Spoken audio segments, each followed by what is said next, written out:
สรณังกัจฉามิสังฆังสรณังกัจฉามิตุติยัมปิพุทธังสรณังกัจฉามิตุติยัมปิธัมมังสรณังกัจฉามิตุติยัมปิสังฆังสรณังกัจฉามิตติยัมปิพุทธังสรณังกัจฉามิตติยัมปิธัมมังสรณังกัจฉามิตติยัมปิสังฆังสรณังกัจฉามิอิติปิโสภะคะวาอะระหังสัมมาสัมพุทโธวิชชาจารณะสัมปันโนสุขโตโลกวิทูอนุตตโลปุริสะธรรมสารถีสัทธาเทวะมนุษย์สานังพุทโธภควติ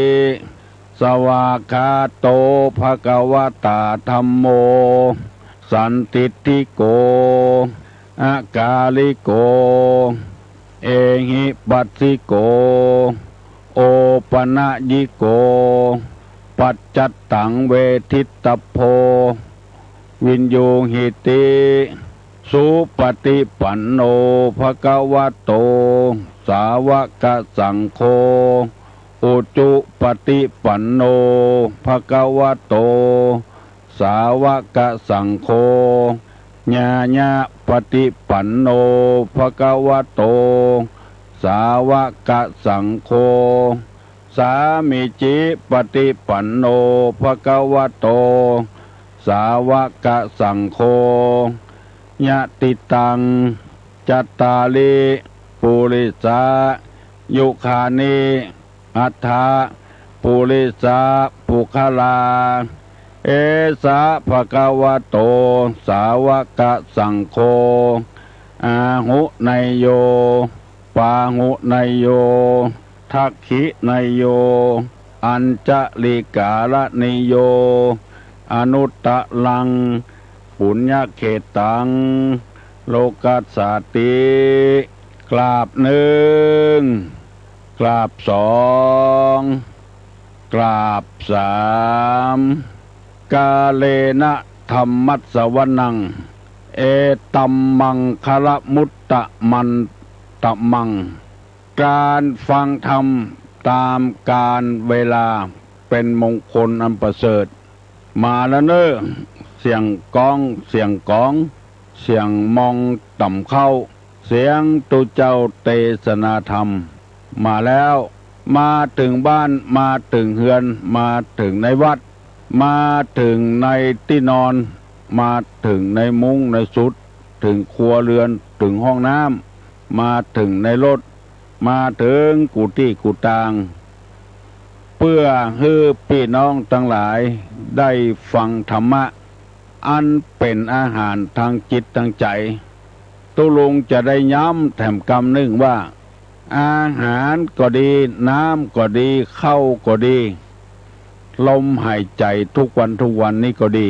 อันนี้เป็นอาหารทางร่างกายเฮาได้กินเข้าไปทุกวันบัดเดียวนี้กินเปี่ยวเมื่อค่ำเมื่อคืนปุ่นพอดึกพอดื่นตีหนึ่งตีสองก็มีอาหารกินบ้านเฮาเมืองเฮาบ่เดือดร้อนบ่มีภัยกั้นตายอันนี้เป็นอาหารบำรุงร่างกายความรู้ต่างๆที่เปิ้นมีโรงเรียนอนุบาลโรงเรียนประถมมัธยมตลอดถึงปวสปวชวิทยาลัยต่างๆช่างกลช่างยนต์ช่างวาดช่างแต้มช่างเขียนและมหาวิทยาลัยตั้งแต่ปริญญาตรีถึงปริญญาเอกมีหมดในบ้านเฮาเมืองเฮาจะเรียนอันหยังศึกษาอันหยังเป็นวิชาชีพสะดวกสบายทุกอย่างอันนี้เป็นอาหารเข้าทางสมองเอาก็บ่อึบบ่อยากบ่กั้นสักอย่าง ส่วนธรรมะนี่เป็นอาหารทางจิตทางใจในพระพุทธศาสนาของเฮานี่เน้นทางใจ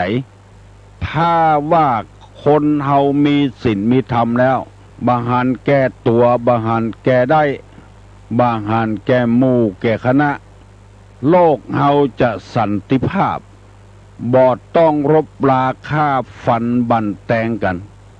ทุกวันนี้ที่ฆ่าฟันบั่นแตงกันเพราะเหตุว่าบ่มีอาหารทางใจโลภแต่ตัณหันแต่ได้พิษกันเถียงกันหันแก้ตัวอาฆาตเครียดแค้นพยาบาท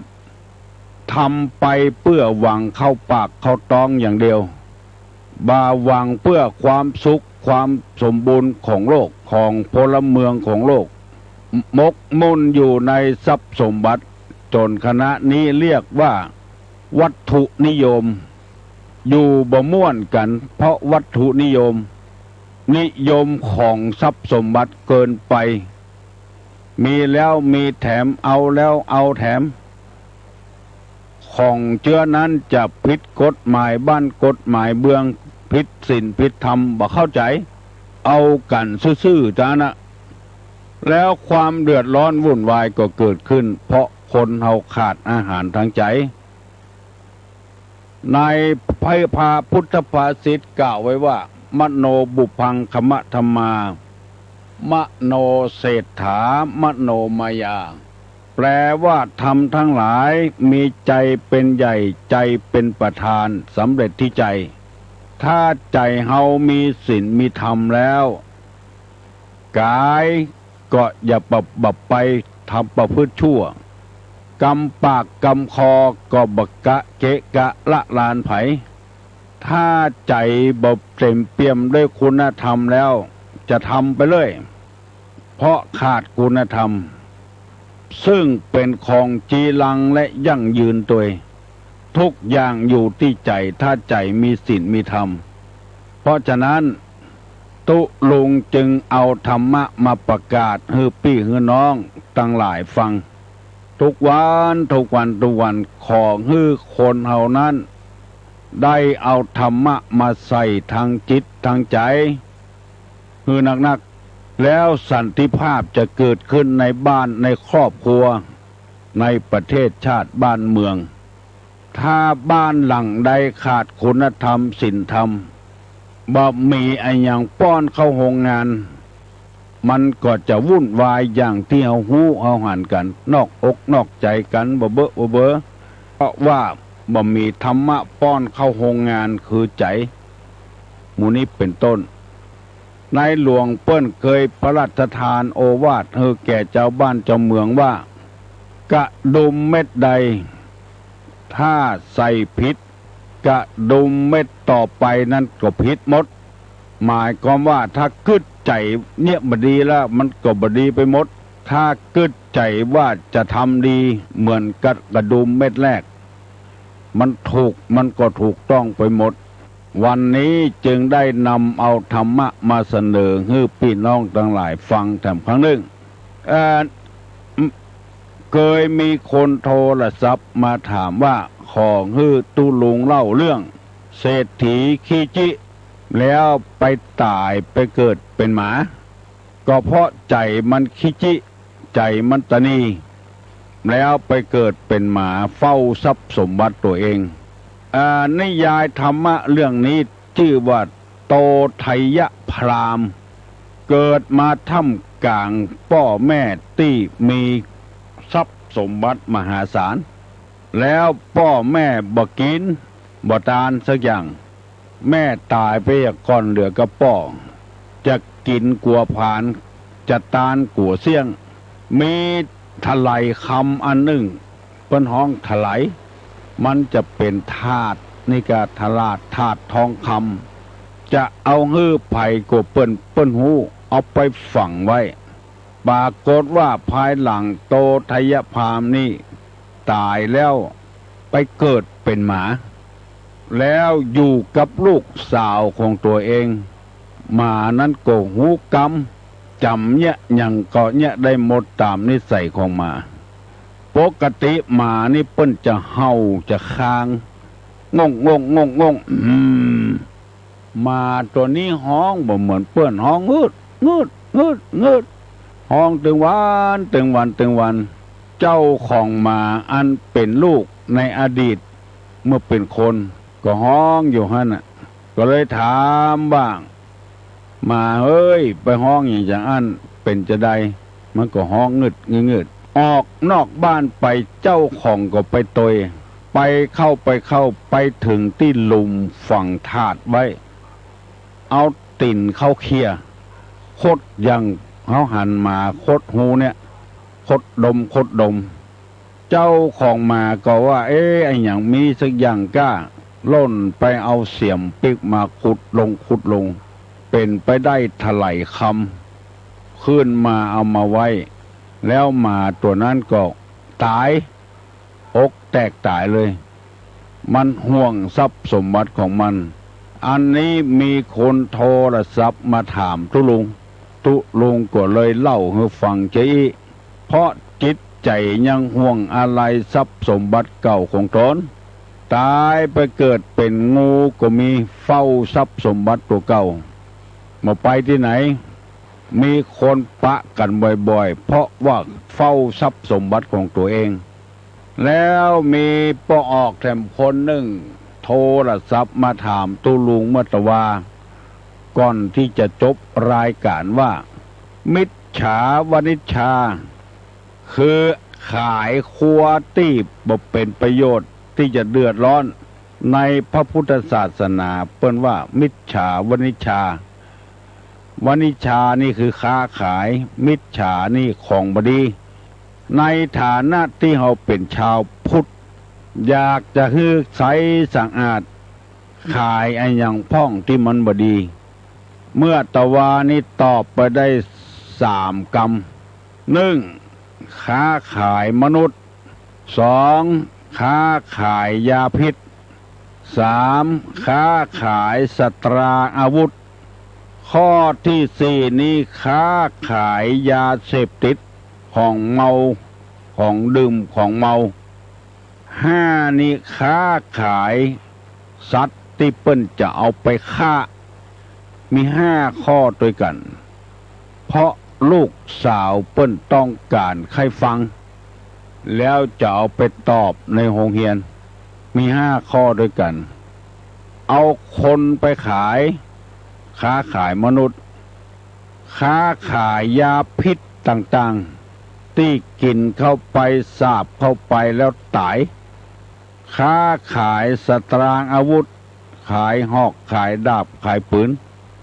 ค้าขายของมึนเมามีสุรายาเมาค้าขายสัตว์ที่เปิ้นอย่าไปฆ่าในฐานะที่เป็นเฮาชาวพุทธควรงดเว้นขาย5 อย่างนี้เพราะแต่ละอย่างนั้นมันเป็นพิษเป็นภัยล่อแหลมต่อชีวิตเป็นอย่างมากเอาคนไปขายจะไปขายโดยวิธีใดก็ตามขายคนต่างด้าวเอามาขายต่อเอาคนบ้านเฮาจุเอาไปซาอุดิอาระเบียเอาไปจอร์แดนเอาไปที่ต่างๆไปถึงแล้วมามีงานเปิ้นทำจุเปิ้นเอาไปว่าเวอยู่ในบ้านเมืองเปิ้นอันนี้เปิ้นบอกว่าเป็นบาปเป็นกรรมอันหนักลองคิดใจกวยถ้าเปิ้นเนี่ยให้เฮาเชื่ออันแล้วเฮาจะเป็นใจเป็นเชื่อใดพ่องจะว่าเวอยู่ในต่างประเทศบ้านเปิ้นเมืองเปิ้นไปถามไผก็บ่ฮู้เรื่องอันยังมีที่ไหนก็บ่ฮู้เรื่องว่าเวอยู่ต่างบ้านต่างจองบุคคลคนนี้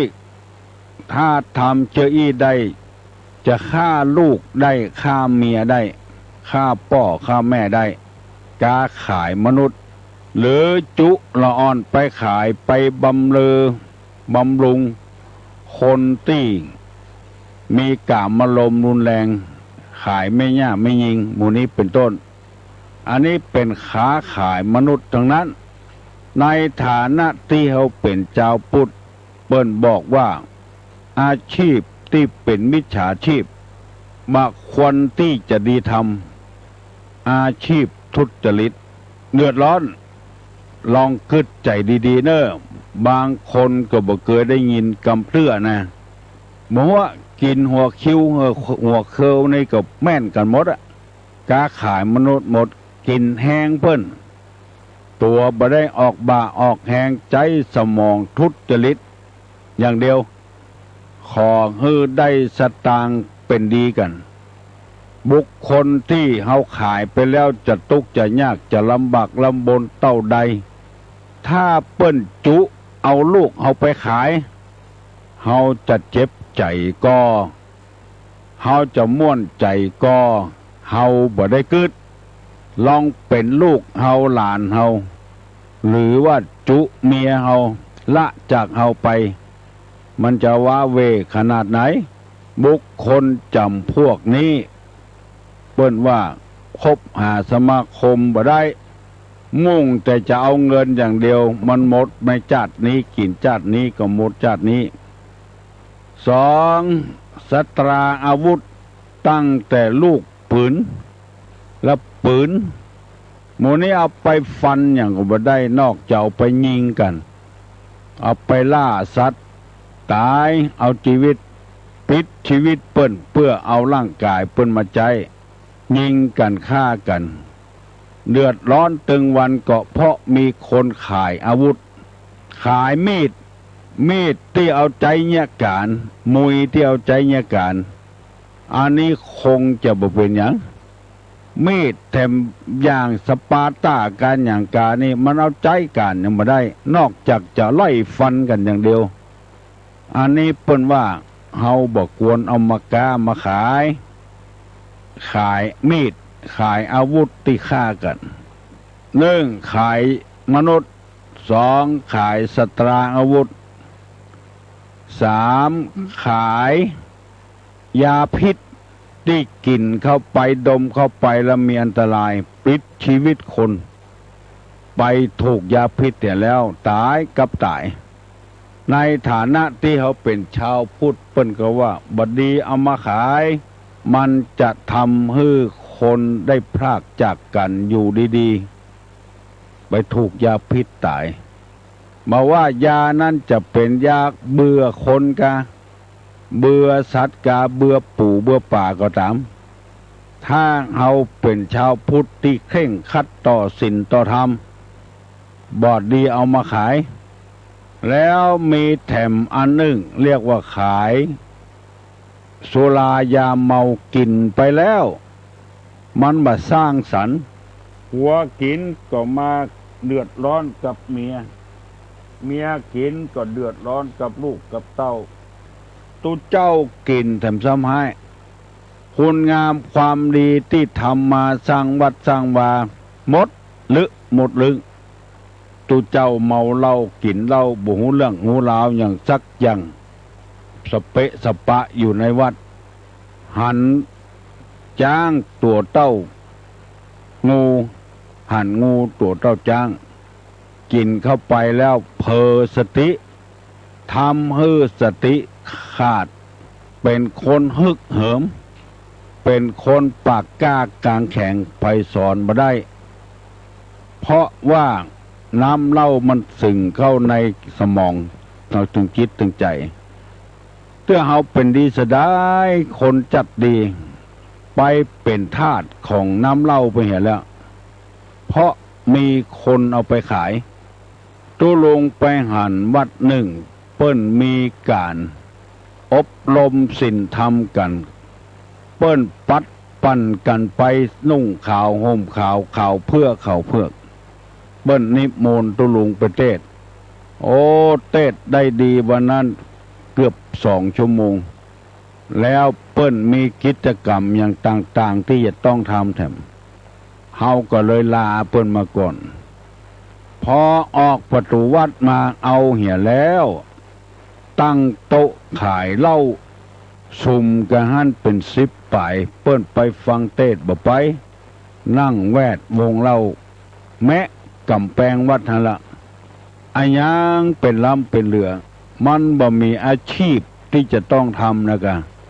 มันน่าละอายเฮือตัวเก่าน่าละอายเฮือเจ้าหมู่ไผก็ไปวันนั้นไปปะใส่ร้านเหล้าตุลงว่าต้องพิจารณาเหียก่อนมันอาจจะได้สตางค์ละเพราะว่าขายดีอะเพราะว่าวันนั้นบ่เปิ้นบ่ขายลูกจิ้นขายปลาบึกขายจิ้นทอดอะไรอย่างกันแต่บ่มีเหล้าแต่ร้านนั้นขายดีเป็นชาวพุทธแล้วบอกควรทำเจืออันมันหมดท่าไปเห็นบทตกบทเสียงตลอดถึงยาบ้ายาเมาอย่างต่างๆที่เขาขายกันถึงวันเนี้ยมุ่งแต่จะได้เงินอย่างเดียวพอเปิ้นจับได้ยับได้ถูกข้องถูกขังก็อ้อนวอนขอความเป็นธรรมเตอะบ่เคยทำกำเตื้อครั้งนี้เป็นครั้งแรกศาสนาเฮานี่ตามเสรีภาพแต่ต้องพิจารณาให้ก่อนถ้าบ่มีกฎหมายบ้านกฎหมายเมืองเห็นแล้วคนเฮาจะทำไปเลยเตื้อก็เป็นเจ้าเป็นนายเป็นคนหูคนหลวกแต่จิตใจนี่บ่หูบ่หลวกไปเหีย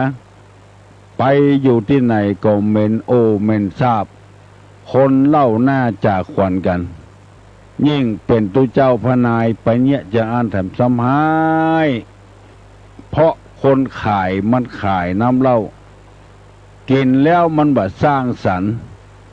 กินแล้วมีแต่ทำลายบั่นทอนชีวิตของคนเกิดโรคภัยไข้เจ็บติฉินนินทาผัวเมียพิษหัวกันอันสุดท้ายฆ่าสัตว์ที่เปิ้นจะเอาไปฆ่าโหอยู่ว่าเปิ้นจะเอาไปฆ่าแล้วเอามาขายเข้าโรงงานมีเปรอะเปรเต๋อรวยแต่หาความสุขบ่ได้ปลายหลังมาพอเฒ่าแก่น้อยเต็มไปด้วยโรคภัยไข้เจ็บเงินที่ขายงัวขายควายขายชีวิตเปิ้นไปฆ่าเอามายาตัวเห็นติ๊กโรคภัยไข้เจ็บมาเบียดเบียนเพราะฉะนั้นในฐานะที่เฮาเป็นชาวพุทธเป็นพุทธบริษัทเป็นลูกของพระเจ้าแผ่นดินลูกของพระพุทธเจ้าบ่สมควรอย่างยิ่งที่จะกล้าขายสิ่งห้าอย่างนี้วันนี้ได้เอากรรมที่ปอกออกเปิ้นโทรศัพท์มาถามฮือตุลุงอธิบายไปเรียบร้อยกูอย่างแล้วเนอะเพื่อให้ญาติให้โยมได้มีความเข้าใจไปนับได้นับก้านับได้นับขายของบดีเอาไปฮื้อเปิ้นของดีเอาฮื้อตัวถ้าคนเขาตายไปอย่างหมดในโลกนี้เขาจะอยู่จะได้ถึงวันนี้จำเป็นจะต้องอาศัยพลโลกเปิ้นก็เปิ้งอาศัยเฮาก็อาศัยเปิ้นคนเนี่ยให้ใส่สวนก็อุ่นใจขายคนขายก็เปิ้งคนเนี่ยให้ใส่สวนเอาผักเอาไม้ในให้ในสวนเปิ้นประขายเอากินกำไรคือมีจิตใจเที่ยงตรงเที่ยงธรรมมันมีความจำเป็นที่คนเขาจะต้องศึกษาพระธรรมคำสอนตุลงได้นำมาเสนอให้พี่น้องทั้งหลายหันว่าผมควรที่เราจะหลีกเว้นสิ่งเหล่านี้เหรอค้าขายถูกต้องตามศีลตามธรรมผักไม้ไส้เครือหมู่นี้เป็นอาหารการกินให้คนได้สร้างสรรค์ให้คนได้อยู่เย็นเป็นสุขต่อไปเพื่อให้วุฒิจำเริญใจสืบต่อไปเจริญก้าวหน้าอันนี้ก็ขอนำมาฝากมาฝังไว้ถ้าไผ่ได้กล้าได้ขายหมอกพอหายพอดีก็ย่างได้ก็ไปกล้าขายอันอื่นเนี่ยถ้าย่างก็ได้ก็พอหายพอดีเหี่ยก่อนบาดเดี๋ยวนี้มัน6 โมง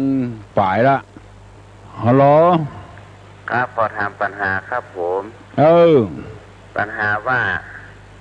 อาหารของความโกรธกับอาหารของความประกบอาหารของความโกรธครับ และอาหารของความบ่โกรธครับผมคืออันหยังครับอาหารทางใจนี่อย่างครับเจริญพรอาหารของความโกรธนั้นมันจะเข้าในทางตาทางหูทางหูดังแล้วก็ทางลิ้นถ้าตาไปสัมผัสของที่เฮาบ่เปิงใจอันนี้จะทำมือเฮาโคตรอย่างคนที่เฮาบ่ชอบตัวใดแล้วไปหาไปปะใส่การกลางต้ากลางตางเลยโคตรกินแหนงได้มาเงาไปปะใส่บ้านี่แล้วคนเขาก็แปลกของดีบ่ชอบไปชอบของบ่ดีพุ่นเพื่อไปปล่อยไปลามไปปะใส่หมู่เดียวกันไปถามมาด้วยไผมาคนเดียวนะไอ้วอกนั่นมากะเนี่ยอันเนี้ยคืออาหารของความโกรธเข้าทางหูไปได้ยินกรรมตี้บดีบดักก็โคตร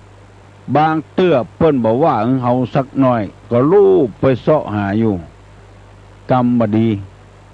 เข้าทางหูดังไปสาบกินที่บดีเหม็น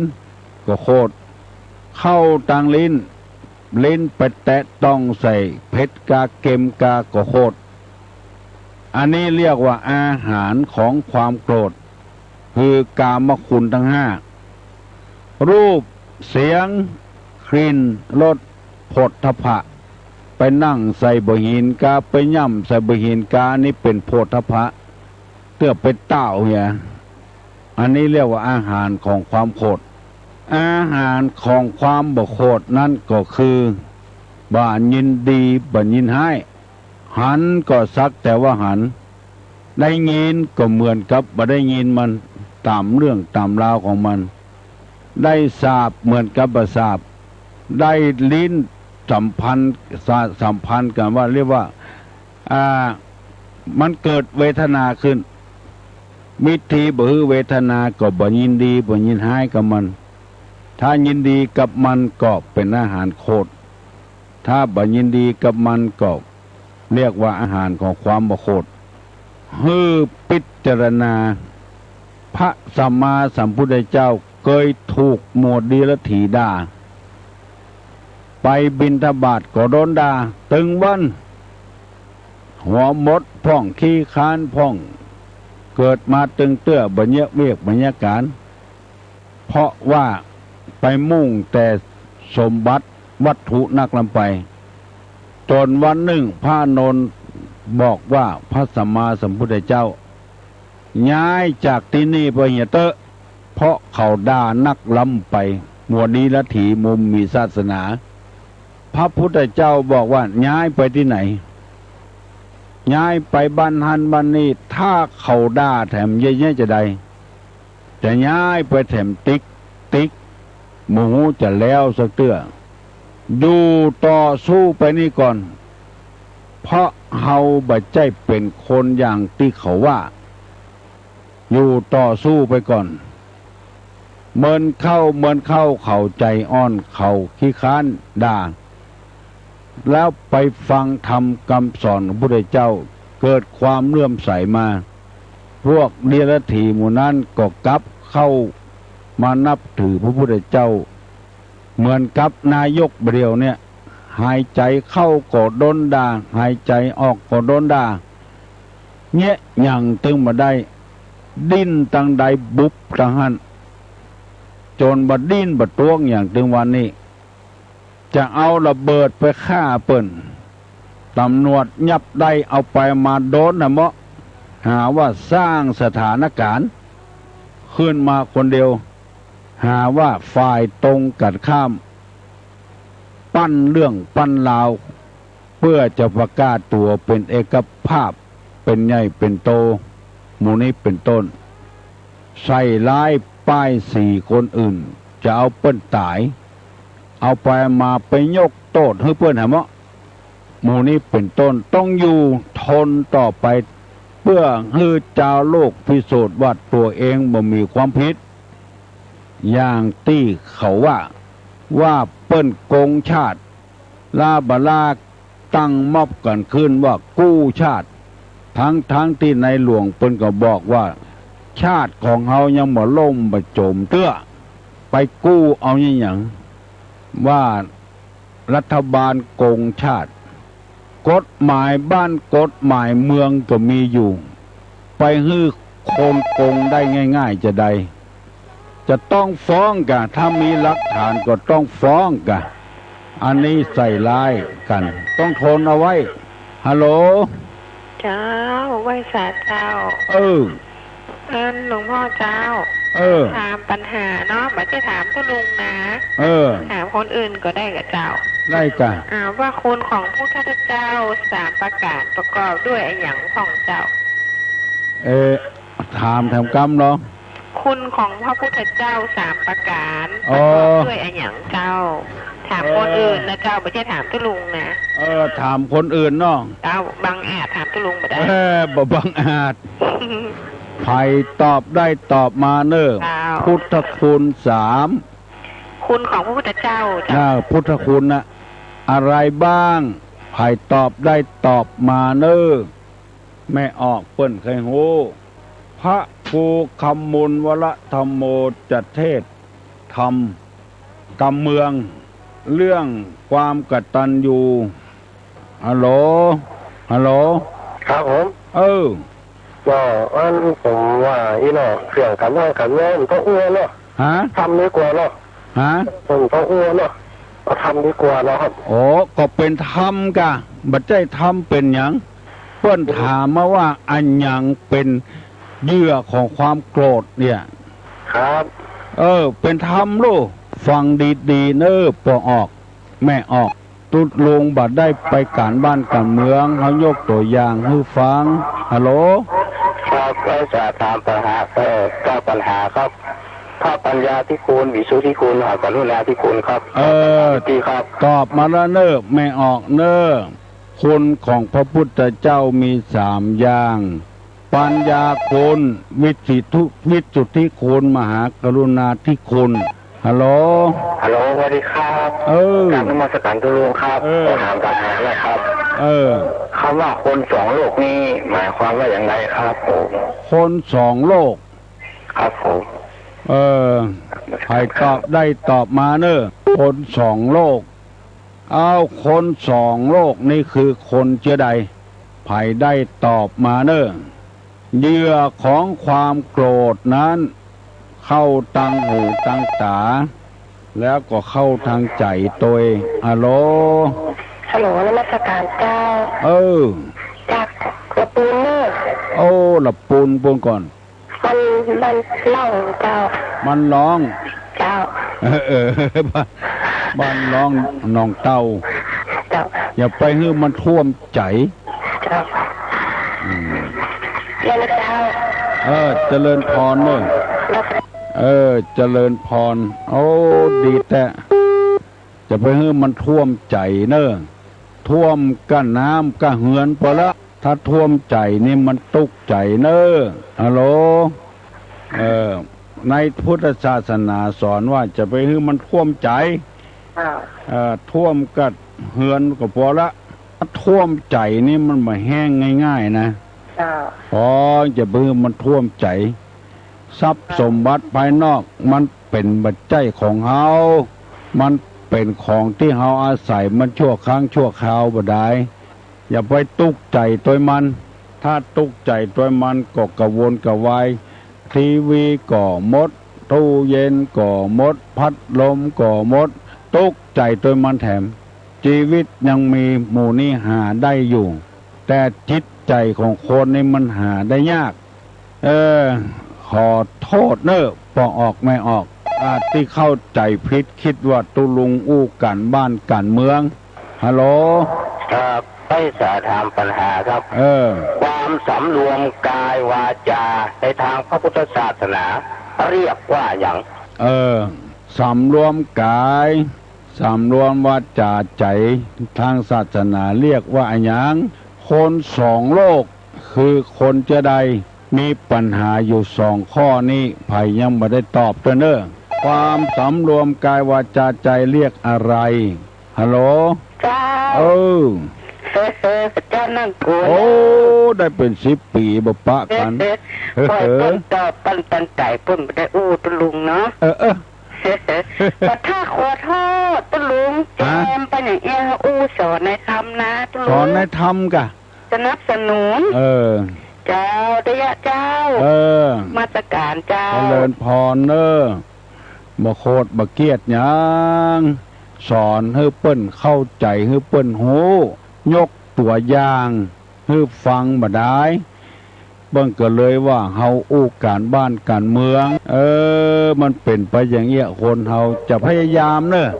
ฮัลโหลนมัสการครับเรื่องของธรรมะกับการบ้านการเมืองถ้าคนอยู่ในการเมืองบ่มีธรรมะอย่างจะเกิดขึ้นครับ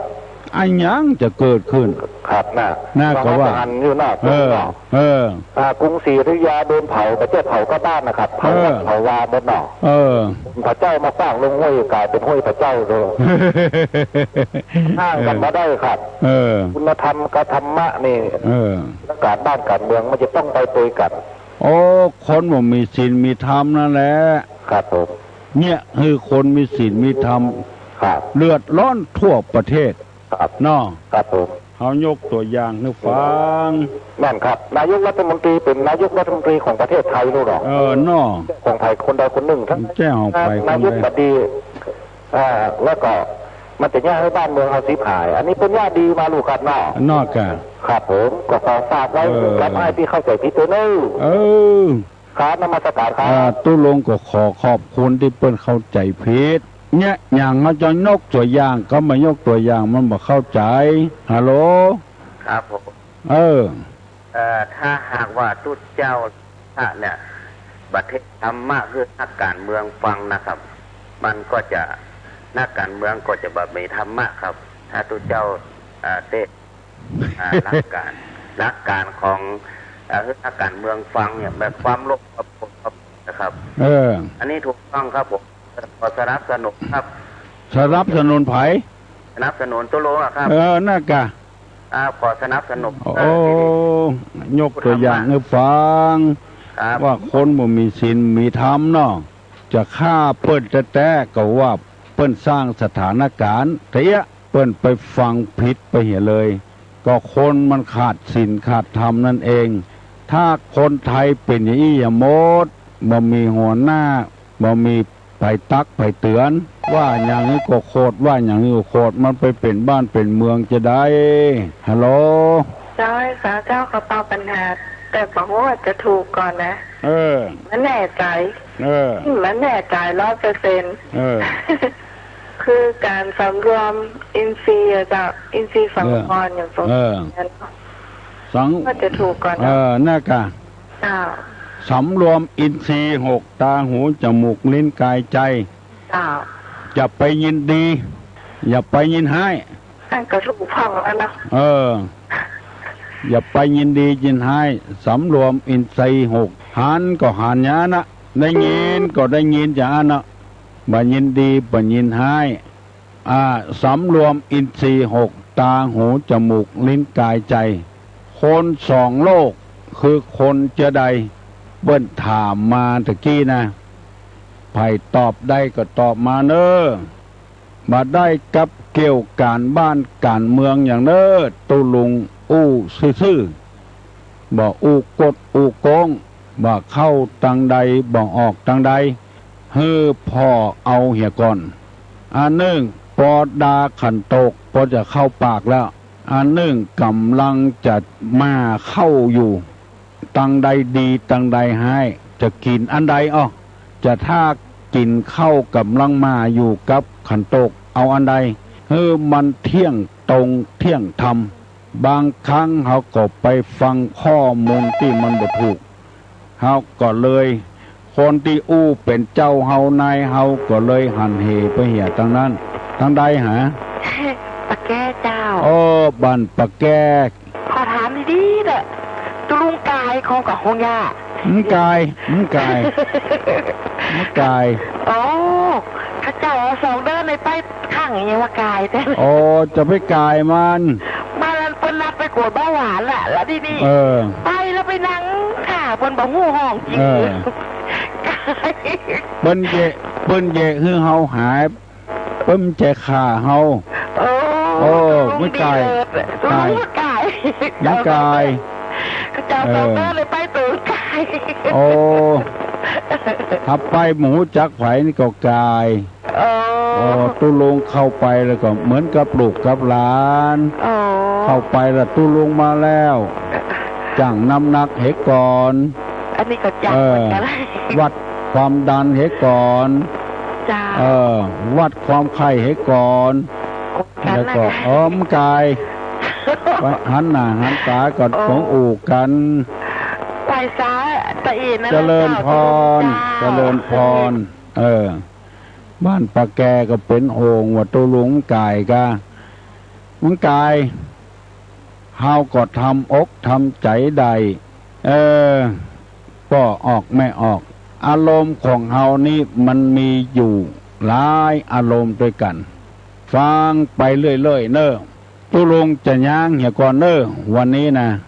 วันพุกค่อยเอามาอู้กันฟังดีๆก่อนแล้วมาอู้กันยกมือไหว้เนอะขอให้อยู่ดีมีสุขอายุมั่นขวัญยืนหิมากาขึ้นมีโชคมีลาภเนอะสัพพโลคาวินิมุตโตสัพพสันตาปวัตสิโต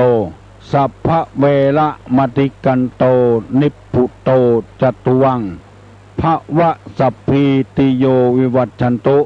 สัพพะโรโควินาสตุมาเตภวะ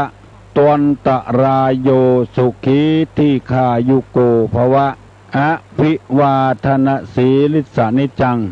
อุทธาปัจจายโน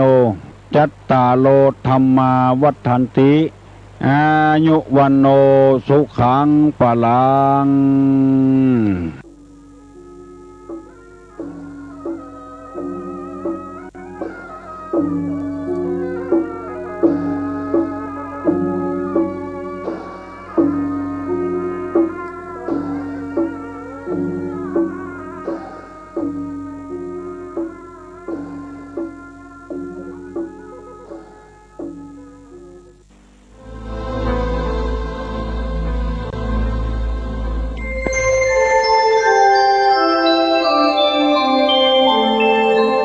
ขณะนี้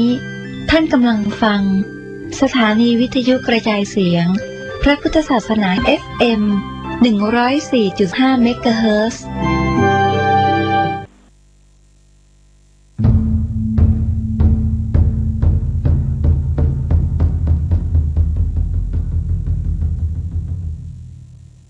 วัดเจ็ดยอดพระอารามหลวงขอเชิญร่วมบุญใหญ่ครั้งประวัติศาสตร์กับการบูรณะโบราณสถานที่มีอายุเก่าแก่กว่า500ปีเป็นวัดที่พระเจ้าติโลกราชกษัตริย์ล้านนาแห่งราชวงศ์มังรายทรงสร้างขึ้นและยังเป็นสถานที่สำคัญในการทำสังคายนาพระไตรปิฎกครั้งที่8ของโลกซึ่งการบูรณะในครั้งนี้วัดเจ็ดยอดพระอารามหลวงร่วมกับสำนักศิลปากรที่7เชียงใหม่กรมศิลปากรได้จัดให้มีการบูรณะโบราณสถานทั่วบริเวณวัดกว่า9จุด12รายการจึงขอเชิญชวนพุทธศาสนิกชนผู้มีจิตศรัทธาทุกท่านมาร่วมบุญใหญ่ครั้งประวัติศาสตร์ซึ่งโอกาสบุญในครั้งนี้500ปีจะมีเพียงครั้งเดียวโดยสามารถร่วมบุญได้ที่บัญชีวัดเจ็ดยอดพระอารามหลวงเพื่อการบูรณะโบราณสถานเลขที่บัญชี839-222-7594 ธนาคารไทยพาณิชย์สาขานิมมานเหมินหรือติดต่อสอบถามเพิ่มเติมได้ที่ Facebook วัดเจ็ดยอดพระอารามหลวงโทร 089-261-3849 และ